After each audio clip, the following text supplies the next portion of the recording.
the company that we worked with for the title work and the filing overnights the documents to the local county office to have it recorded. The FedEx truck literally crashed and burned. The documents never made it to the office. Somehow the guy that we bought the house from figures out the sale's never recorded, sells it twice, and disappeared. From cornfields to high-rises, office to industrial, houses to hotels, and every other asset class in real estate, we cover the people, the projects, and the profit. Welcome to the Investing in Iowa show. This show is for go-doers, action takers, and business owners. It's for people like you who are sick of Uncle Sam taking a huge bite of your apple. If you're looking to get ahead of what's taking place in Iowa, learn who is doing what, and how you can get in on the action, you're in the right place. Hosted by Neil Timmins, an Iowa native who has been involved in over $300 million in real estate right here in Iowa. Recording in studio from West Des Moines. Here's your host, Neil Timmins. I've got Peter Jaques here on the show. Peter, welcome. Hi. Good to see you. Good to be seen. Hey, say for the audience's sake, who are you? Where are you from? What do you do? Peter Jaques, born and raised in Des Moines land, Urbandale area predominantly. Lived in the Drake neighborhood for about 20 years now. I'm out west, a little acreage with an Adel address. A whole bunch of different stuff in the real estate space and some technology. Narrow that down for me and start in the real estate space. Meaning you do a whole bunch of things. Give me a couple of bullet points. So presently, if I hand you a business card, it's going to say the real estate department on it. That is a company that I'm a managing member of. Partners Megan Jaques, my wife. Oh, very much related. Very much related.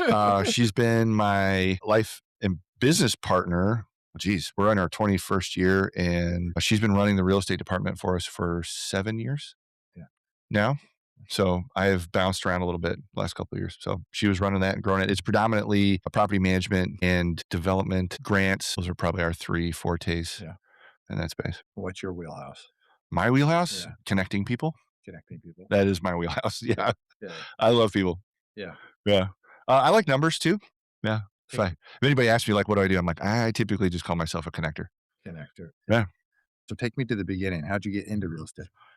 Oh man. Well, my short version as I tease, it was Providence. Guy looking over my shoulder. I was in a specialty construction space serving mining companies all over the globe. Had a bunch of people. I'm like in my early mid 20s, maybe just married at this point. I had people tell me this beforehand, but had some people tell me I should be in real estate. Yeah. And at the time, so you'll know this, at the time, it's like 2003, 2004, when like that bug was first planted. Yep. And I had some friends in the mortgage space back then who were, $300,000 to $500,000 producers every year just through mortgages. They were printing money back in that era. Some of them got investigated by the FBI, incidentally. I was like, oh, I want to do that. Didn't go anywhere. Never, like the door never opened. And in the process, somebody goes, you know this guy named Doug Seidenberg? I'm like, do I know Doug? Like, well, you know his son because he's a drummer in the band that you play with at church. I'm like, oh yeah. I love Doug to death. He will tell you, I feel like the number goes up every time he tells the story. Yeah. He'll say, I called him like 25 times and he smiles. I think it was 6 or 7 times I called and said, hey, want to learn about getting into the real estate space. And at the time, I didn't even know that he was commercial real estate. Yeah.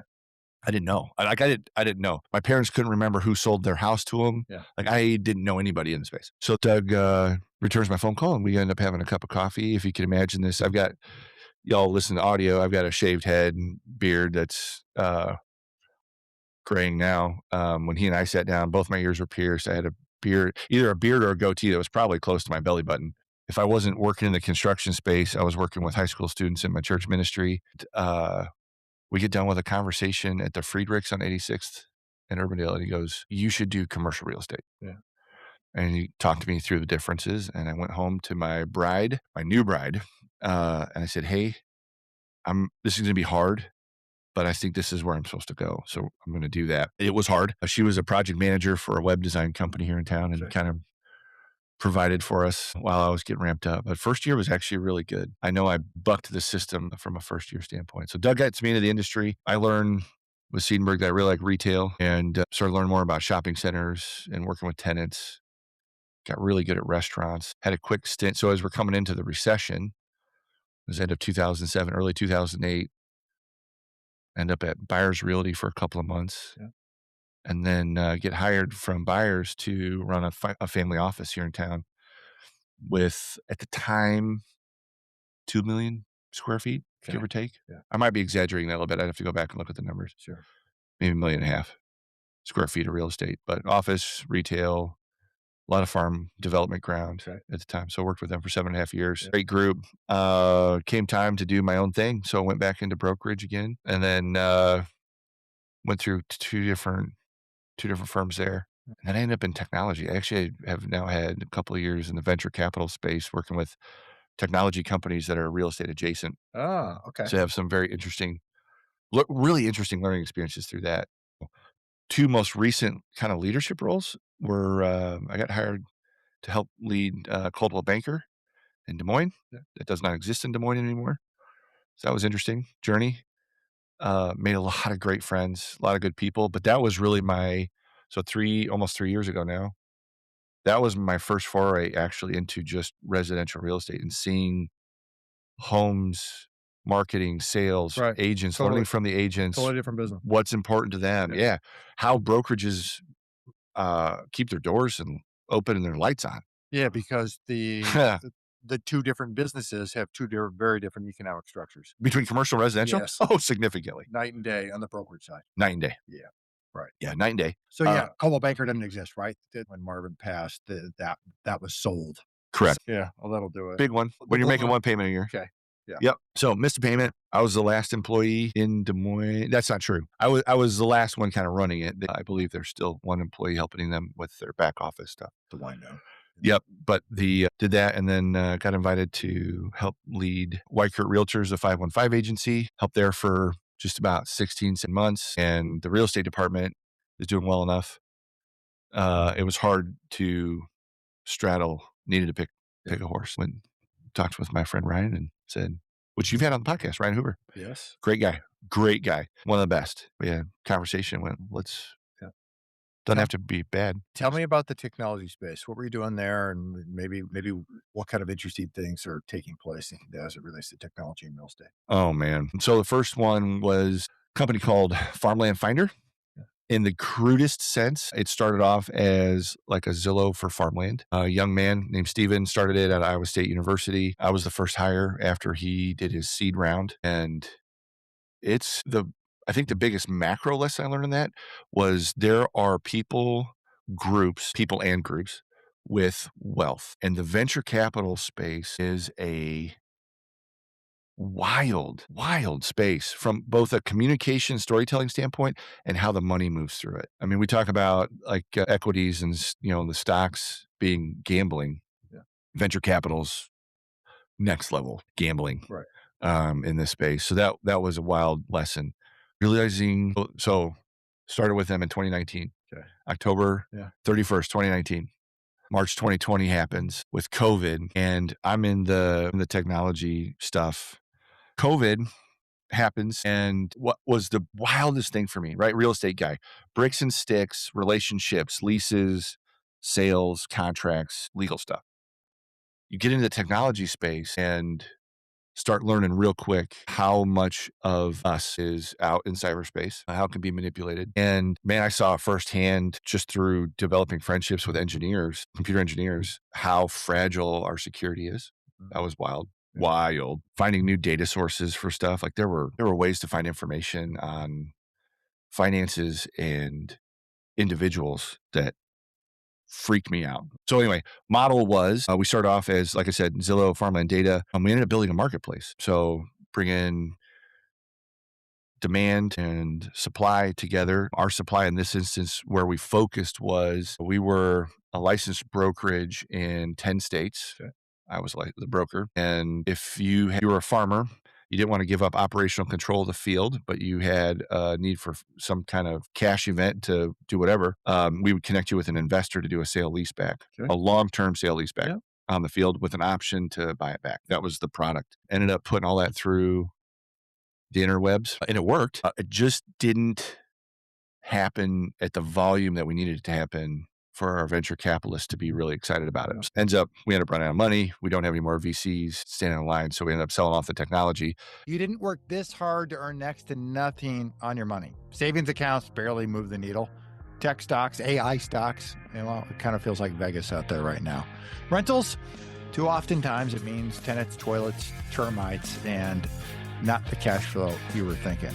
Well, so I've got an alternative. Little Guy Loans Co-Lending Fund. Qualified accredited investors are earning 10 to 11% annual passive returns. It's paid quarterly by co-lending with us alongside me on short-term first lien real estate loans right here in the greater Des Moines area. Your money's backed by a real property, not promises. It stays close to home. We've successfully funded well over $10 million in loans right here in central Iowa.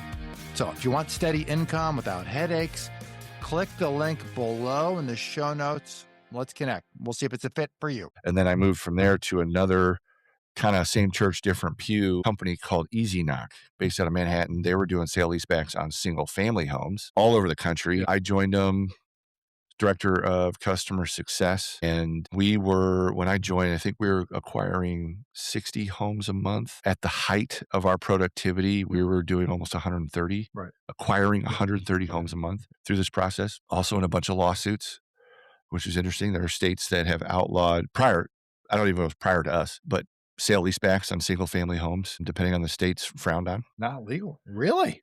Yep. That's odd. Yeah. Think about it.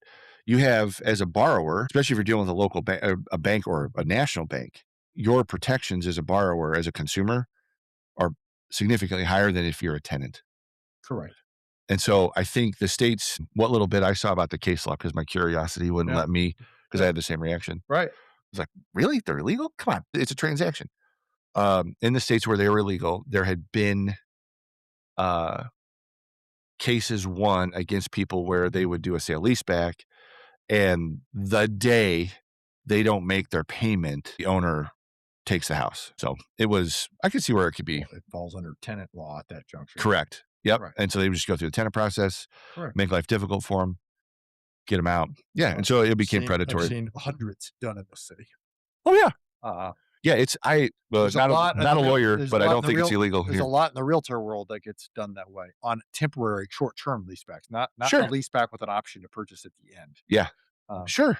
Right. Yeah. We see, dude, I sold a house. Selling our house, and then I need to rent it for 60, 90, 120 days because the new one's not done. Yep. All day, every day it happens in this city. Yep. Wow. Well, that's unique. Yeah. There's probably some weirdness in those contracts. Yeah. So the way we would do these sale leasebacks, sometimes part of the enticement would be, hey, and you can live in the house. You're going to get all this cash. Yeah. You write your financial ship, and we'll let you stay in the home for free for 4 or 5 months. Great deal. Great opportunity. Sure. If as a consumer, if you can be responsible and actually write your ship, it would be great. Right. All right. Month 5 or 6 comes, no payments received. Hey, we're all over the country as a team. Correct.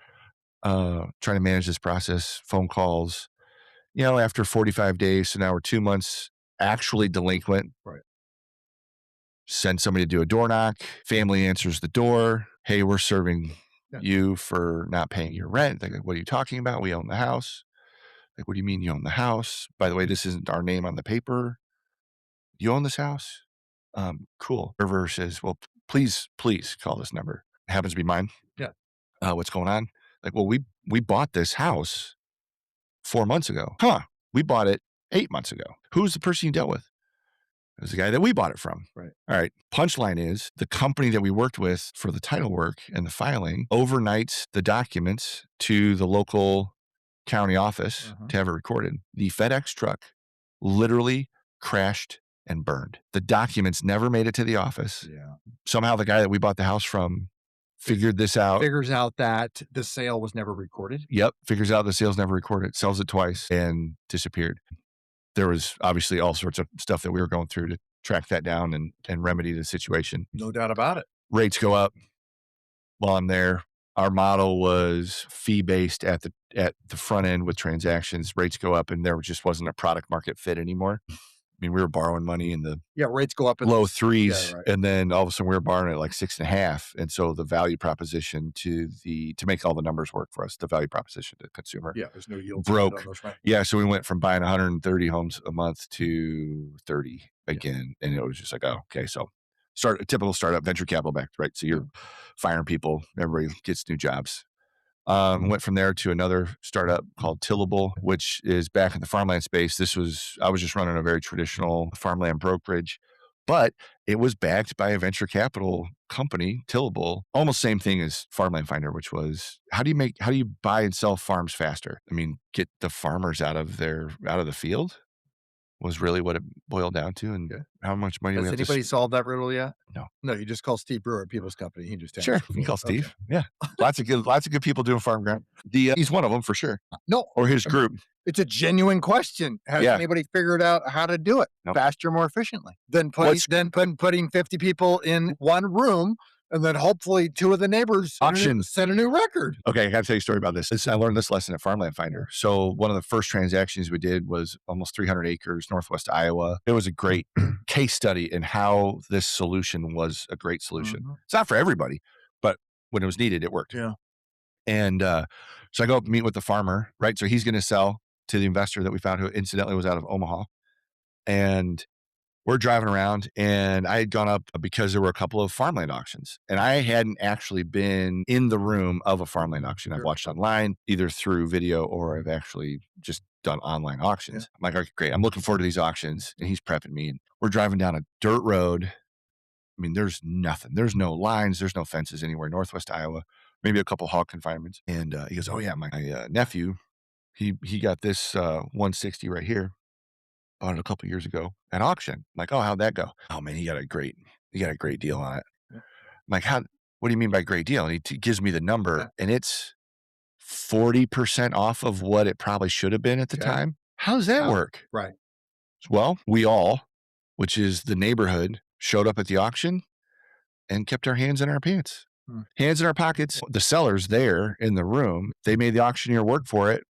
It was a no reserve situation. Yeah. Apparently the landlord was, and the nephew had been the tenant forever. Landlord's out of state, and had inherited it, and apparently wasn't all that great to deal with. And so they just slow played it, and he ended up getting this crazy deal on this farm ground. Another half section on the same dirt road. Yeah. He goes, oh yeah, and then my uncle sold that piece about the same time. And I'm like, oh okay, what'd he get there? Yeah. And it's almost 100% more than what the nephew paid. I'm like, all right, what's the story there? Yeah. Same group, same room. Didn't like the guy that was farming it, and the room bid it up. But he had to have it for his operation. He'd been the tenant forever. Yeah. Same, almost identical story. Yeah. Same thing. Somebody passes, current owners are going to sell it at auction, and they just sit in the room and they bid it up. So does that mean it's the market? That day, that time. Right? That's the argument. Everybody's like, well, how do you actually pinpoint? Because I have good friends who are auctioneers, and they'll say the auction is it's the purest form of what the market is. Maybe, but then you see that and you go, okay, well, it can be gamed. It can be gamed like anything. So anyway, great auction story. What's the alternative? Blind auctions, probably. Yeah. Online. You're still back to an auction format. I mean, this is why 70% of all property, real property, I'm talking houses in Australia, are sold by auction. Mm-hmm. Right? The unique system that we have in this country relative to single family houses is totally different. Yep. And is it the truest form? Well, it kind of depends. I mean, if you got 10 offers in one weekend, then I would argue that it's auction like. Yeah. You go 22 days, get one offer. Hard to say. The market's telling you something. The market is telling you something, and you better have hired a very skilled realtor, because your skilled realtor will help you discern what it's telling you, because the average consumer is not skilled enough to be able to ascertain what it's telling you. And Claude or ChatGPT at this sub level, this market on this day, this number of bedrooms, this bads, tough to tell you your exact situation. But I wonder, is there another solution coming down a pipeline at some point? Probably. I would. Yeah. Probably. Right. I think one of the other lessons in the technology space that I had in this was both from a team member standpoint. For those of you who haven't met me, I'm 6'10". I walk into most rooms and can comfortably say if I'm not at the top, I'm near the top of the food chain. Sure. Physically. I try not to be in the rooms where I'm the smartest guy and not the dumbest guy. Like, I wonder who the dumbest guy is. Yeah. Usually if you have to ask that question, it's Yeah, you. Was my replaceability. That was really interesting, getting into the technology, building a business space and just going, man, there are a lot of really good people out there that are as sharp or sharper than I am. And so really wrestling with the fact that I'm replaceable and seeing guys, and this is 5 years ago, 4 years ago, 3 years ago, seeing how technology can operationalize and bring data to a situation where two complete strangers did a $1.8 million farmland transaction, never talked to each other. The buyer never actually never set foot on the ground. And farmland, as it goes, there's more data and it's a simpler asset class, to be sure, than maybe a residential property. Sure. Or a commercial property even, but it's not that far off. Correct. So just seeing that and going, man, technology it's changing everything. Yeah. And now we have AI, so it's completely different. So the founder of Farmland Finder, we were just introduced as mutual friend, and it was funny. He goes, the mutual friend goes, Peter, you're a real estate guy that loves technology. This kid loves technology. He's building technology and it's in the real estate space, farmland. You guys should just be friends. Yeah. And start off as a friendship. And he was trying to solve problems. And so over a few breakfasts, listening to his mind as a founder, which is a very interesting quality to have, that they're not everywhere. Not everybody can be a founder. No, they're not normal. Not like this. Not a founder in a startup in this sense. Absolutely. It's wild. Yeah. And we got done. His last question of me to help, he asked for help with, was around creating a role. It's like, all right, kind of decoded the space, the real estate space a little bit, the farmland space a little bit. How does it work from a compliance standpoint? How would technology maybe solve this? Anyway, we kind of got done figuring out like what the roles looked like, the skill sets, personality type, that type of thing. And I didn't check all the boxes, but knowing where he was going with this, I was like, I think I want to toss my hat in the ring. Yeah. And he was surprised. Yeah. He's like, you're not going to make as much. I'm like, I know, but I want to see if we can do something with this. There'll be, if it hits, it'll be huge. And anyway, it was competitive. I had to, there was other people and I had to interview with the board and the venture capitalists. I met some really neat allocators is what they're called in the space. Sure. Money allocators. And so the other juxtaposition of this is in the real estate space, you're affecting the life of, on the residential side, what do you got? Let's say if you got both sides fully stacked, 20 people, you're changing the lives of 20 people. The families, using average family size, your title people, your attorneys, your bankers, your loan officers, your inspectors, right? It's going to be 20 people if you got everybody involved.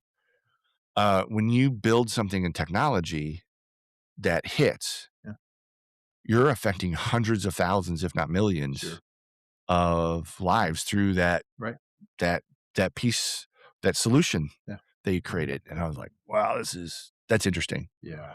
So I think that was one of the things I thought was pretty neat. Going through that whole experience, what were your takeaways relative to the investors? What did you learn that investors do that you may have applied or may apply in the future? I mean, one of my first big what moments was realizing when we went live and the names that started showing up on our platform, that was wild. And the amount of money. And this is just the farmland asset class. Sure. The volume of dollars that were looking for a place to go and specifically wanted to go into, in this case, farmland, was wild. Yeah. So that was a big aha. Learning how to explain a cap rate is really interesting. Everybody, that's the industry standard. If you're an investor, right? We throw this word around, and the cap rate is really only as good as the data that backs the cap rate. And so for us, building a platform that was trying to earn trust from the investors, we had to have their trust for them to buy $1.8 million in farm ground without ever actually touching it. And that was actually our goal. They were welcome to, once we got far enough into the transaction, they could go look at it. Yeah. But had to have a high degree of trust. And so learning how to provide the right amount of information at the right time so they would trust it and then make a decision. that was really interesting. And at the end of the day, it's all in a return profile. It was amazing to me how many sophisticated investors are out there, and you would know this by their questions. We had multiples of thousands of investors on our platform. Every once in a while, I'd have one call me and ask to modify the terms of service and privacy policy and the commission agreement. So we had a commission agreement that was built into all that. Sure. And that was always interesting. Like, I appreciate the effort, but I got thousands of people like you I'm working with. I'm not changing it for you. Right. Because I can't manage that. So that's on the investor side. On the venture capital side, especially when a company is struggling, what was interesting was the social signaling, and there's language that is used in that space on a consistent basis that signals, hey, we're okay, we're in growth mode, and hey, we know what we're talking about, and it's all signaling within the space. And I'm in the background going, it ain't working. You're signaling to this investor who you need as a VC. I was learning this through Easy Knock because we were Series C. Okay. And which ended up being kind of like a rolling Series C.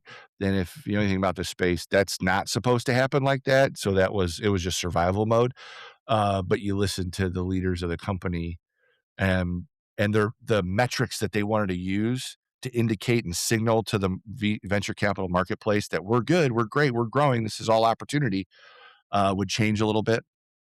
But that was the social signals in this space. And it wasn't just at the VC, like the actual allocator space, founders level, all the employees, especially if you're in the director or VP level of the startup, man, they're might as well call them peacocks. Like, it's all this, when they're interacting with you, they want you to know as a team member that you know stuff too. And it takes one extra question to know if they actually know what they're talking about, or if they just happen to get hired for this role. I don't know if it was Mark Twain that said that, but you get promoted to your highest level of incompetence. Saw that a lot. That's probably corporate. I mean, it's like I was a lone ranger, right? I'm brokerage space.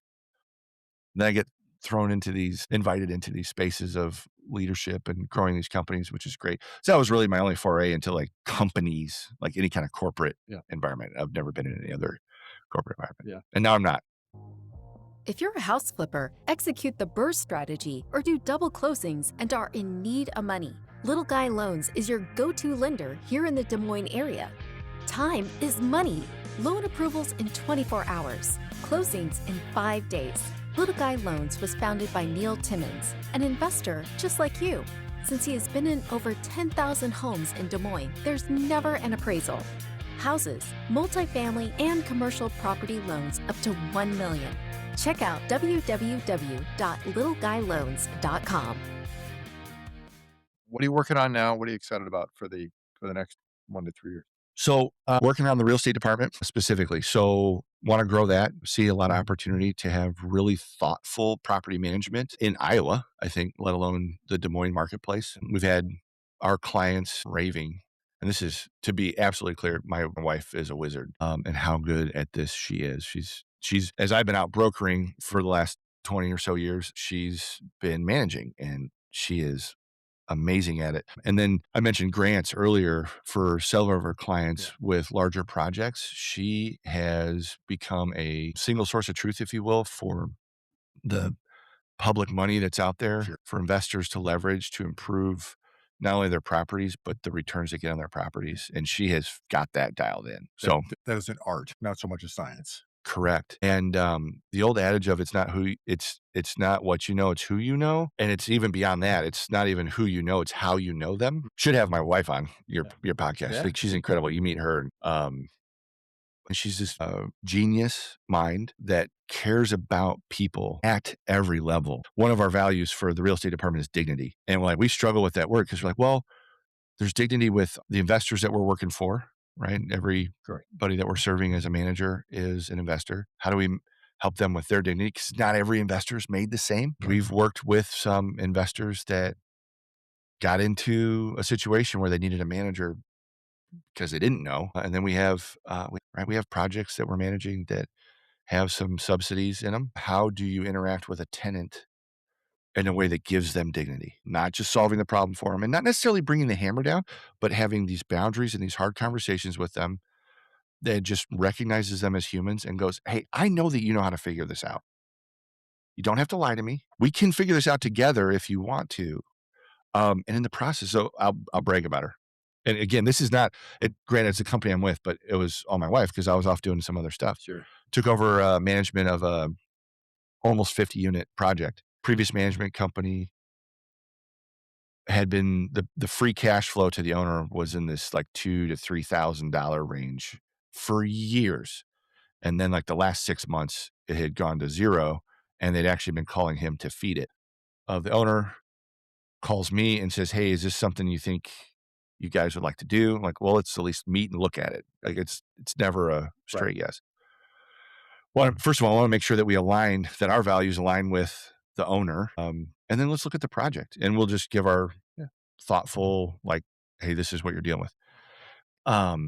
Ultimately, I'll summarize with, it was just poorly managed. Fast forward 3 years. So take over, a couple grand a month or zero, no reserves for the property. Sure. Which is why they were calling the owner to feed it. Wife takes over. Oh, and I had a vacancy issue. Vacancy was double what the market was saying it should be. Megan takes over. She's had some choice words for me over the years since we took over this project, by the way. She's like, I cannot believe you introduced me to this or talked me into this thing, like, which is all fair. But she has increased, based on appraisal, she increased the value by $1 million. Wow. The vacancy rate is below the standard in our town. The owner is now making between $5,000 and $10,000 in free cash flow. And then this is the really interesting punchline. She has managed to accumulate a $100,000 reserve for him.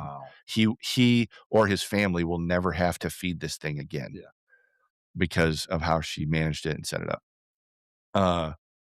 And that was the magic of that was some grit and truly watching her work with the tenants, some dignity, figuring out when you see somebody, the tenants that want to play games don't feel comfortable with that anymore. And the ones that don't know how to do it otherwise, but actually have the ability in them to do it right, they come around. And so through just cash flow and rent. And what's interesting is when you have this high degree of relational equity now with the tenants, getting higher rents isn't hard.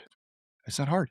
They go, okay. I mean, we're not trying to gouge them, but now you've done a good job for them. You've provided service. They feel valued as a tenant. And so when you show up to bump the rent a little bit, okay. And they're the people you want. So anyway, we want to keep growing that. And we have both shopping centers and multifamily and some single family. We'd like to add a couple of shopping centers this year to the management portfolio. So that's what we're working on. It's going to be exciting, huh? It is. I'll tell you, my wife is my best friend. We're a couple weeks into this, but it'll be great. Like working with her. Different level. Yeah. Well, she's always been the boss at home, and now she's the boss from 9 to 5 too. Dude, this girl bosses, and she hates that term. Like, oh, you girl. No, I say that. I say that respectfully from my standpoint. 100%. Yeah. Well, you met her. Well, I've met her multiple times. I was trying to think when we first met. 15, 18 years ago. I mean, it has been a while. Somewhere. So when you were at the family office. No. So for the record, for posterity in the podcast. So this is how Peter and Megan Jaques meet Neil Timmins the first time. We were renting in a duplex in the Drake neighborhood, and there's this cute little dead end street north of University 37th. There's a church on the corner, and I'm in the commercial side. I didn't know anything about residential. Right. And there was a duplex at the corner of 37th and where it tees. And I think you were the listing agent. Okay. Called you. Yeah. That was actually the first time we met. And I remember we wrote an offer. It was really low. And the duplex was rough. Yeah. Rough shape. I actually think it's been converted back to single family now, if I'm not mistaken. But it was rough. And so man, I hadn't even really thought about this. You're the guy that wrote the first offer for me ever on any real estate transaction. How about that? Yeah. Incredible. I remember being in the house. I just didn't remember what the whole context was there. Forever. I mean, you're talking almost 20 years ago? Yeah, it's almost 20 years. Yeah, because we're in our 21st year, so 20 years ago. Wow. Uh-huh. Yeah. That's crazy.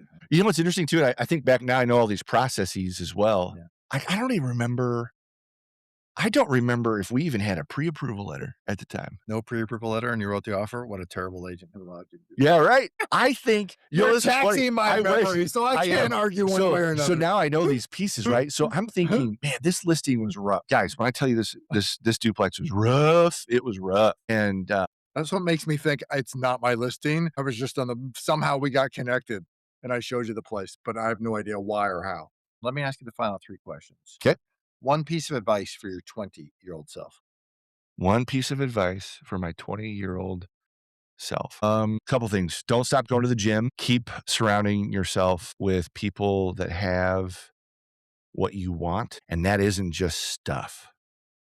Like there is an economy out here in this world that is about people and souls. Stay close and surround yourself with the people that know that world. Don't stop reading. I think I would start there. With that, 2 books that changed your life. 2 books that changed my life. First one's the Bible. Can't give it up. And then second one, I read a lot now. If you haven't read 1984, yes, get into that. Read it. It's actually a good audio too, but make sure you're listening to it because for as old of a book that is, in the times that we live in now, it's wild. Man, great books. Never Split the Difference. Chris Voss, Negotiations. I have read Rich Dad, Poor Dad. It was good. Wasn't life-changing. Millionaire Next Door.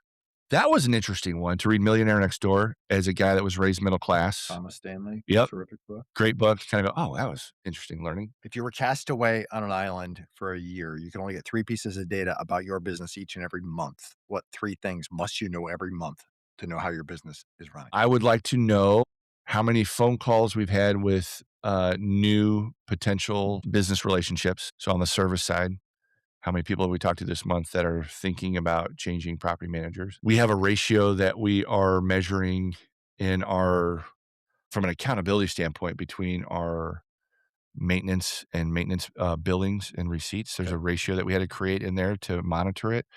That one's really interesting. And it tells us a couple things. I'll just to elaborate on that a little bit. It tells us how well we're managing other people's money. Okay. Is like our primary reason for measuring this. And then simultaneously, when we figured this out, we're like, well, this is how, if we measure it like this, we know how well we're actually serving and stewarding. Stewardship is one of our values, how we're stewarding for our clients. And incidentally, it also means that financially, from a cash flow standpoint for our business, it's doing well. Sure. So that was interesting. You said 3 metrics, and we have a reserve account. So I would want to see the deposits or credits on the reserve account. If we're getting credits or debits, I know that the other stuff is being handled properly. Or I can ask if it's getting debited, I can go, hey, what's going on? Yeah. And sometimes it's normal. Yeah. Some of that's seasonal. Yeah. Yep. Sure. Absolutely. Yeah. Makes total sense. Yeah. What's one question I did not ask that I should have asked? Man, you asked lots of good questions. Did you ask me why real estate? No. We asked how you got into it, so we did that. Should ask me why I stayed. Yeah, why is a much bigger question. I think the why for me is the people. It's 3 really interesting things. We've got people, problem solving, and finances. I can't get enough of that. Yeah. For people, they want to find you, follow you, connect with you. Where can they go? What should they do? Man, on most of the socials, I'm DSM Jaques, Jaques. So at that time, I'm on X. I know that's my Instagram handle. Actually, Instagram might be DSMCRE. Facebook, Peter Jaques, Jaques. There is no C. Yeah, hit me up, and I'm Peter at therealestatedept.com. Is my email. Links will all be below in the show notes for everybody. Peter, Cool. Appreciate you being here. Thanks for having me, man. Thanks, buddy. Thanks for listening. If you're enjoying the show, may I ask a favor of you? Naturally, subscribe so you never miss an episode. But would you rate and leave an honest written review on Apple Podcasts? It does a lot for us here at the show, and I appreciate reading your thoughts. Great guests make for a great show. If you know of another Iowan who would be a great guest, or you yourself have interest in being a guest, well, get on our radar. Visit Investing in Iowa to fill out an application or recommend a guest. And if you want to connect with me one-on-one, go to LegacyImpactInvestors.com. Click on the Invest With Us button in the top right corner, and there you can pick a time for the 2 of us to get on the calendar and connect. Until next time, keep investing in Iowa.